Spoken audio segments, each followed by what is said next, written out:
नमस्कार, स्वागत है आपका KYC यानी नो योर कंपनी में। और आज हम बातचीत करेंगे रिको ऑटो इंडस्ट्रीज के चेयरमैन और मैनेजिंग डायरेक्टर अरविंद कपूर जी से।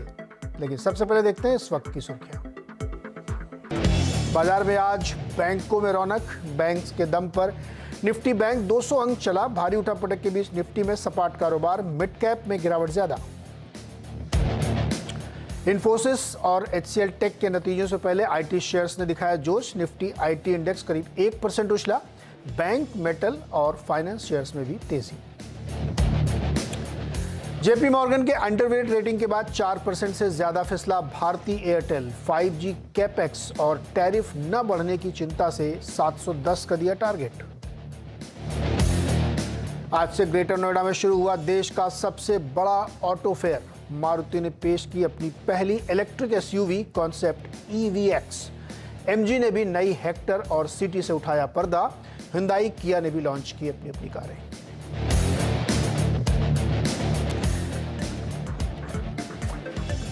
बाजार की तस्वीर यह है कि बिल्कुल फ्लैट कारोबार हो रहा है। निफ्टी में 4 पॉइंट ऊपर, 5 पॉइंट नीचे, बिल्कुल एक सीधी लकीर के तौर पे वो ट्रेड करता हुआ दिख रहा है। 17,919 कोशिश बुल्स और बेयर्स के बीच में ऊपर या नीचे जाने की तगड़ी लड़ाई चलती हुई दिख रही। देखते हैं शाम तक कौन जीतता है। लेकिन आज बैंक निफ्टी की तरफ से काफ़ी सपोर्ट है। लगभग 200 पॉइंट की मजबूती है और 42,200 पे ट्रेड कर रहा है। इंपॉर्टेंट है कि 42 के ऊपर ये आराम से टिका हुआ है 200 पॉइंट की मजबूती के साथ। मिड कैप में हालांकि आज कह सकते हैं आप सुस्ती, नरमी है। 100 पॉइंट नीचे है, वो उबर नहीं पा रहा है। कोशिश कर रहा है लेकिन उबर नहीं पा रहा है और इसीलिए दबाव जैसा एक बना हुआ है। गाबा सर हमारे साथ जुड़े हुए हैं। प्रकाश सर जी, क्या करेंगे आज तो और ही ज्यादा दिक्कत है। बिल्कुल ऊपर नीचे कुछ हो ही नहीं रहा। लेकिन नीचे नहीं जाएगा ऐसा लग रहा है। लेकिन स्ट्रक्चरली लगता है कि जो नीचे है, नीचे से बाउंस मिल रहा है। ऊपर नहीं जा रहा है लेकिन नीचे से बाउंस मिल रहा है, मतलब वीकनेस तो नहीं है। और बैंक निफ्टी देखा जाए तो निफ्टी के मुकाबले थोड़ा ज्यादा ही स्ट्रांग है। यहाँ पर भी बहुत एक जिप मिला, फिर एक बाउंस मिला। तो मुझे लगता है ये पक रहा है। शॉर्ट कवरिंग हो रही है लोअर लेवल्स पर। अपसाइड इतनी सेलिंग नहीं हो रही है लेकिन ज्यादा शॉर्ट कवरिंग नहीं हो रही है। मार्केट को ऊपर जाना तो शॉर्ट कवरिंग होनी पड़ेगी। शायद कल FM एक्सपायरी उसमें हो जाए, शायद लास्ट 1 आवर में हो जाए। लेकिन लगता है कि बैंक निफ्टी एक बेहतर ट्रेड है ऑन द लॉन्ग साइड, न कि निफ्टी भी है लेकिन बैंक निफ्टी एक बेहतर ट्रेड होता है। अगर अपमूव मिल जाता है तो 42,500, 42,600 भी पॉसिबल है बैंक निफ्टी। गाबा सर आज ऑयल मार्केटिंग कंपनीज कमाल कर रही हैं। HPCL 4%, IOC 4%, BPCL 2% से ज्यादा। कौन पसंद है इन तीनों में आपको? तीनों ही अच्छे हैं, देखा मैंने। लेकिन क्या है कि वो ये बाय और सेल में वो नहीं करता, आज लेके कल परसों रखो। लेकिन बाय मोड पर कुछ हफ्ते से हम देख रहे हैं। BPCL की बात करें स्पेसिफिकली, ट्रेड करा 354, टॉप होना चाहिए 350 का। ना भी लगाए तो भी चलेगा लेकिन साइडवेज आपको मिल सकता है, फिर 360 देखेंगे। तो बाय ऑन डिप्स कह सकते हैं HPCL, BPCL या फिर इंडियन ऑयल। अच्छा, जो दूसरा सुबह से गिरा हुआ है भारतीय एयरटेल रिपोर्ट के बाद, लेकिन वो उससे ज़्यादा गिर नहीं रहा। वही 3.5 पौने 4% के आसपास जो सुबह गिरा था भारतीय एयरटेल, उसी के आसपास टिका हुआ है। तो इसमें कोई रणनीति बन सकती है क्या? ऐसा है कि भारतीय एयरटेल ने गैप डाउन खोला। कल एक अच्छा सेलिंग प्रेशर आया लेकिन आज गैप डाउन मिला और उसके बाद लगातार नीचे देख रहे हैं। हो सकता है सपोर्ट करीब 760 750 के आसपास है, तो शायद यहाँ पर थम जाए। लेकिन एग्रेसिव बाई यहाँ नहीं होनी चाहिए जब तक कि इसका बेस नहीं बनता। फिलहाल तो ठीक है ना, कैप डाउन मिला है। हो सकता है कितना दिन और चले। 750 में शॉर्ट कवरिंग आ रही है, दैट्स ऑल। बाइंग फिलहाल नजर नहीं आते। ओके, तो ये है भारतीय एयरटेल की तस्वीर। अब आज की कंपनी के बारे में हम बातचीत करेंगे, रिको ऑटो के बारे में। और रिको ऑटो एक काफ़ी बड़ी रोबस्ट कंपनी है ऑटो एंसिलरी सेगमेंट की। बातचीत करने के लिए हमारे साथ कंपनी के CMD अरविंद कपूर जी हैं। अरविंद जी, बहुत बहुत स्वागत है। और काफ़ी पुरानी कंपनी है और इसने जो है काफ़ी डोमिनेंस किया है। पैसेंजर व्हीकल में 50%, टू व्हीलर में 35% और कमर्शियल में 15% तक इनका अलग अलग कारोबार है। और इलेक्ट्रिक व्हीकल वाले सेगमेंट में भी बड़ी तेज़ी से कंपनी ने अपने आप को इस्टेब्लिश किया, ग्रो किया है। और रिसेंटली जल्दी ही इन्होंने 2-3 बड़ी कंपनियों के साथ कुछ ऑर्डर्स भी हासिल किए हैं। तो 2023 कैसा दिख रहा है ऑटो कंपनीज़ के लिए? और चूंकि उसी से जुड़ी हुई ऑटो एंसिलरी कंपनीज़ होती हैं तो उनसे भी हम बातचीत करना चाहेंगे। अरविंद सर, बहुत बहुत स्वागत है आपका और नए साल की बहुत शुभकामनाएं।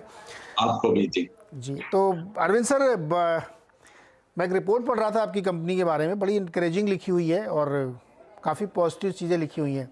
तो 2023 में ऑटो एंसेलरी कंपनीज के लिए, खासतौर पे आपकी कंपनीज के लिए, इंडस्ट्री के लिए ट्रिगर्स क्या हैं जो मूव करेंगे?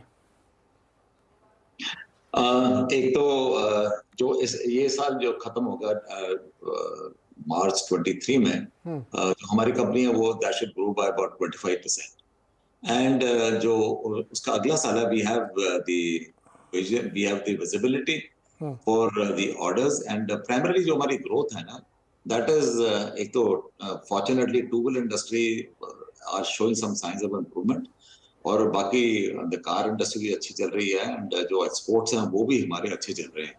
एंड जो इलेक्ट्रिक व्हीकल की आप बात कर रहे थे, हमारा जो कॉन्ट्रैक्ट हुआ था सबसे पहले हुआ था दुनिया की जो अव्वल कंपनी है BMW, उसके साथ, and we are single source supplier for those components for the electric vehicle that BMW makes. And हमें और भी ऑर्डर आए हैं BMW से, रेनो निसान को भी हम इलेक्ट्रिक व्हीकल के लिए देते हैं, एंड उसके अलावा टोयोटा को हम फॉर हाइब्रिड व्हीकल्स देते हैं। तो we are attached to almost the top companies जो इलेक्ट्रिफिकेशन में इन्वॉल्व हैं, and we will continue doing that. और जो हमारी विजिबिलिटी है, लास्ट ईयर हमारी 7% थी इन इलेक्ट्रिक व्हीकल्स, इस साल हम 12% क्रॉस कर जाएंगे, and I think every year we'll be doing about 5% plus in electric vehicles every year.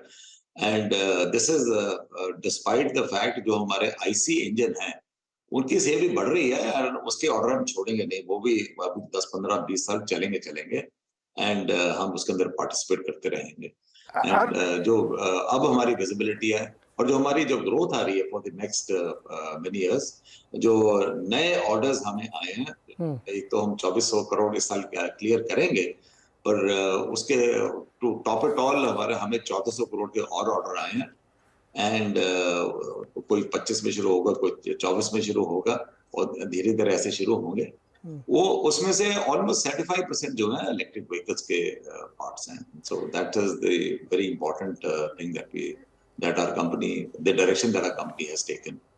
तो अरविंद जी, एक बड़ी इंटरेस्टिंग बात आप बता रहे हैं कि ईवी सेगमेंट जो है ना बहुत तेज़ी से ग्रो कर रहा है, और अभी आपने ये भी बताया कि धीरे धीरे, मैं बोले को इंडस्ट्री समझाइए, क्या धीरे धीरे अब वो ईवी की तरफ पूरा स्विच हो रहा है?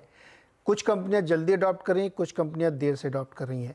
चूँकि आप सबसे पहले हीरो मोटो के लिए काम करते थे और अभी भी बड़ा चंक वहीं से है, लेकिन अब फोकस ज़्यादा ईवी में है। ये इंडस्ट्री वाइड फिनोमेना है या आपकी कंपनी स्पेसिफिक है? एक क्लैरिफिकेशन, हीरो में हमारी जो एक्सपोजर है it is about 27-28% now, not 50% जो आपने पहले मेंशन किया था। एंड जो हमारी अब ग्रोथ है इस प्राइमरली कार इंडस्ट्री में है, and car industry even in the EV जो है that is also in the car industry. और जो इलेक्ट्रिक व्हीकल की जो कार्स हैं दे विल ग्रो, बट जब तक सब्सिडीज है तब तक तो डेफिनेटली ग्रो करेंगी, एंड जब तक सारे अरेंजमेंट्स चार्जिंग एक्सेट्रा के सारे हिंदुस्तान में फैले नहीं जाते, they will be little slow, and it will be regarded as a second vehicle. And number 2, everybody is looking for a longer range. जो अभी रेंज दे रहे हैं कार वाले एक बार चार्जिंग के बाद, everybody is looking for longer range, and जब तक वो लॉन्ग रेंज नहीं आती, I think EV electric vehicle जो है ना वो एज अ सेकंड कार रहेगा, और जो आईसी इंजन है वो आईसी इंजन की जो कारें हैं वो बिकती रहेंगी। एंड मेरे हिसाब से ग्रोथ दोनों सेक्टर में होगी। एट द मोमेंट जो ग्रोथ है it is faster as far as the numbers are concerned in the IC engine rather than the electric vehicle. Percentage wise आपको इलेक्ट्रिक व्हीकल लगता है कि दैट हर साल 100% इंक्रीज हो रही है, बट उनका numbers are low. Arvind sir, मतलब जैसे आज ही देखिए मेला चल रहा है, ऑटो फेयर शुरू हुआ है, उसमें बहुत सारे लोग अपनी कॉन्सेप्ट कार रख रहे हैं। मारुति ने भी अपनी एक एसयूवी लॉन्च करने की बात वो कर रहे हैं, मतलब कॉन्सेप्ट रखा है जिसमें वो 550 किलोमीटर का रेंज रख रहे हैं। आपके हिसाब से एक कार के लिए एक डिसेंट रेंज क्या होनी चाहिए, जिससे जो आप एक कंसर्न बता रहे हैं कि एक दिक्कत होती है, वो क्या एक रेंज होनी चाहिए डिसेंट, जो हर कार वाले को सोचना चाहिए? आप एक बारी जब पेट्रोल पूरा भराते हैं टैंक में, आईसी इंजन के टैंक में, अगर वो 500, 450, 500, 600 किलोमीटर करता है, I think that's a fairly good range. और जो अब व्हीकल्स आ रही हैं, एंड एक तो ना आइडियल सिचुएशन में क्या देती हैं और एक रेगुलर ट्रैफिक में क्या करती हैं। हमारे तो थोड़ी प्रॉब्लम आती है as far as highway jams and others are concerned, उसमें उसकी फिर जो टोटल माइलेज है कम हो जाती है। एंड आईसी इंजन में तो आप पेट्रोल भरा लोगे, बट जब तक चार्जिंग इंफ्रास्ट्रक्चर हमारा और इम्प्रूव नहीं होता तो थोड़ा सा डर रहता है लोगों को। एंड जैसे इम्प्रूव होता जाएगा हम देखेंगे, we will notice that electric vehicles sales will start picking up even more. Okay, तो अब सर थोड़ा पीछे चलते हैं। जो इलेक्ट्रिक वाले में तो हमने समझ लिया आपसे, और लेकिन सर आप एक बात तो आप मानेंगे, भले ही परसेंटेज टर्म में हमको ज़्यादा दिख रहा हो, अट्रैक्टिव लगता हो, वैल्यू में भी कम पुराने आइस वाले ज़्यादा हैं, लेकिन जिस रफ्तार से ग्रो कर रहा है और लोग अडॉप्ट कर रहे हैं, वो बहुत दिन दूर नहीं जब हमको लग रहा है कि ईवी छा जाएगा एकदम। अभी जो ज्यादा फोकस है ना टू व्हीलर्स के ऊपर है, स्कूटर्स के ऊपर, electric vehicles and three wheelers के ऊपर। एंड अगर आप नंबर्स भी आप देखें तो मेनली आपके टू व्हीलर्स और थ्री व्हीलर्स नंबर कॉन्स्टिट्यूट करते हैं अगर टोटल आप देखें। एंड अभी जो कार का पोर्शन है कंपैरेटिवली कम है, एंड प्राइमरीली बिकॉज एक तो price level despite the subsidies is high. जब तक वो प्राइस पॉइंट नीचे नहीं आते, जब तक बैटरी की कॉस्ट नीचे नहीं आती, आई थिंक थोड़ा स्ट्रेस तो रहेगा। But and number two, everybody is looking for infrastructure, it is important. Okay sir, ये थोड़ा इनपुट कॉस्ट के बारे में बताइए। अब तो खैर काफ़ी सस्ते हुए हैं मेटल प्राइसेस, एल्युमिनियम प्राइस भी काफ़ी गिरा है, और लोग कोशिश भी चाहते भी हैं कि लाइट वेट कास्टिंग हो, अलॉय व्हील हो। तो आपके ऊपर क्या असर पड़ रहा है इस इनपुट कॉस्ट का? इनपुट कॉस्ट का हमें डायरेक्ट इम्पैक्ट पड़ता है। हैविंग सेड दैट, जो एल्युमिनियम और आयरन के प्राइसेस बढ़ते हैं, बेस प्राइसेस बढ़ते हैं, वो ना नॉर्मली पास ऑन होते हैं। उसमें खाली इम्पैक्ट आता है लैग इम्पैक्ट का, जो हमें एक क्वार्टर के बाद मिलता है, जो पैसे हमें कॉम्पेंसेट करती है जो ओईएम्स है। सो इम्पैक्ट तो होता है, but the lag is 3 to 6 months. In some companies it is 6 months when the lag is paid off to us. So that is a stress for us, and हमारा working capital भी बढ़ जाता है। And we are happy that the prices have come down, but of late we find a slight increase in the aluminum prices taking place, and iron prices have also gone up. Steel prices have gone up. I think is a very well-known fact at the moment. And but hopefully, जैसे production बढ़ रही है of steel in India, prices will come down again. Arvind sir, two wheelers उतना pickup नहीं कर पा रहा है, काफ़ी पिछड़ा हुआ है, और जो पुराने वाले हमारे दिग्गज कंपनीज हैं अभी भी वो स्ट्रगल कर रहे हैं प्री कोविड लेवल को पार करें, बढ़ाएं। जो पहले एक ज़माना होता था कितनी गाड़ियाँ बिकती थी, अब नहीं बिक रही हैं। और अब तो चूंकि महंगा ब्याज भी हो गया है, कर्जा भी मतलब 9-10% के आसपास पहुंच रहा है, तो थोड़ा सा असर दिख रहा है क्या आपको डिमांड पे? थोड़ी सी इम्प्रूवमेंट हुई है, मेनली बिकॉज जो रूरल एरियाज हैं वहां पर because the farmers are doing better than before, we find some traction taking place there, and वहां पर थोड़ी सी डिमांड बढ़ी है। And we are hoping that खैर प्री कोविड क्रॉस तो टाइम लगेगा, but it should be better than last year and year before last year. We are hoping for that. And because two-wheeler industry mein, I think there are a lot of entities attached to the companies for two-wheelers. It is very important that the two-wheelers sales pick up. But two-wheelers mein ek dikkat hai that jo cost of two-wheeler for a consumer is very high, mainly because insurance ka unhone 5 saal ka kar diya, plus registration fees bhi lambi kar di. So the total cost went up by 5,000 to 10,000 rupees, and that I think was hurting everybody. यहाँ तो 500 रुपए पीछे, मतलब like the sale हमारी a customer can leave one dealer and go to this next dealer for 500 rupees. जब 5,000 रुपए से 10,000 आप कीमत बढ़ा दोगे by way of taxes, indirect and direct taxes, that is very painful. I think the government should actually consider that. अगर वो हो जाए तो I'm sure two-wheeler sale would also start picking up. Yeah. आप सही कह रहे हैं सर। आजकल एक मिड रेंज की बाइक अगर आप पुरानी वाली खरीदे ना आइस इंजन की, वो भी मतलब ऑन रोड आते आते 90,000 1 लाख तक पड़ी जाती है। ये मतलब थोड़ा सा भारी लगता है। 1 लाख रुपए की एक बाइक हो गई जो पहले 40-60,000 में हो जाती थी। पहले आप 50,000, 30,000, 40,000 ऐसे बातें करते थे। अब एक्चुअली अब वो लाख रुपए हो गया है। लाख रुपए अभी थोड़ा बड़ा अमाउंट है।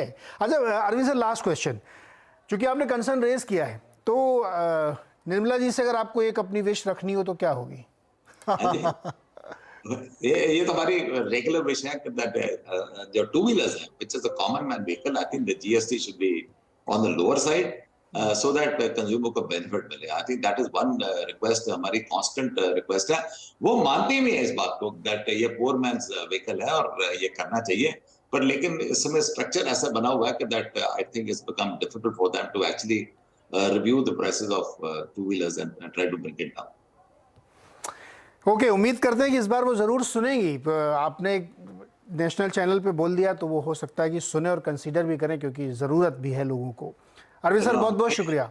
और हमारी आवाज अगर आपके थ्रू वहां पहुंच जाए तो will be very grateful sir, thank you so much. Sir बिल्कुल, हम लोग भी यही होप करें। सर बहुत बहुत शुक्रिया और नए साल की बहुत शुभकामनाएं आपको। आपको भी जी, थैंक यू सो मच। छोटा सा एक क्विक ब्रेक लेते हैं और इसके बाद देखेंगे मार्केट का ताज़ा हाल क्या है। 85 रुपये पे इस वक्त ट्रेड कर रहा है, 4% ऊपर रीको ऑटो।